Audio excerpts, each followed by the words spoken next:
not a lanyard. This is DNA, okay? And DNA, with that double helix structure, it winds up and is all wound up, and it's hard to get in between those rungs. And so that's shown here. We have DNA in the double helix, and we have to create a replication bubble, as I mentioned. So you've got to create a little bubble for the machinery to get in there and begin replicating. But, as you see, we have something called helicase, which is unwinding and opening up that replication bubble. As it goes and unwinds, the lagging strand here wants to snap back together. It's because those hydrogen bonds are really sticky. They want to be together. So when you open it up, it's just going to close right back down, unless you come up with a solution. And so the solution here is, as the helicase moves, the replication bubble opens, we have what are called single strand binding proteins that come in, super technical, and hold that open, allowing it all to come in.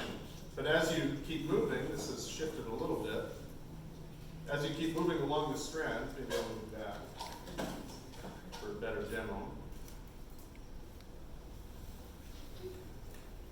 We'll see. So it's single strand binding proteins, SSP. You have a question?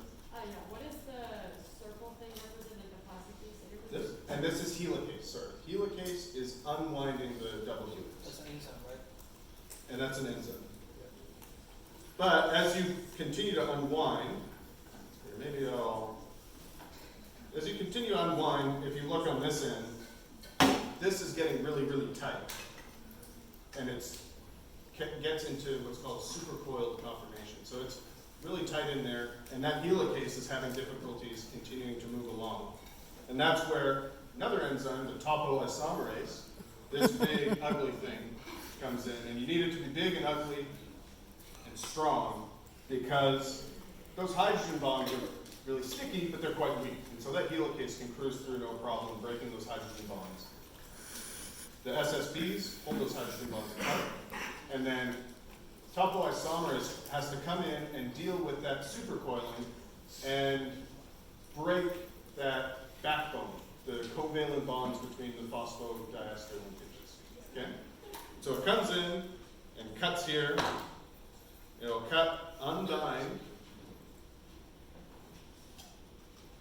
and then reattach, allowing that helicase to continue on, and then you get more SSBs as that replication bubble expands.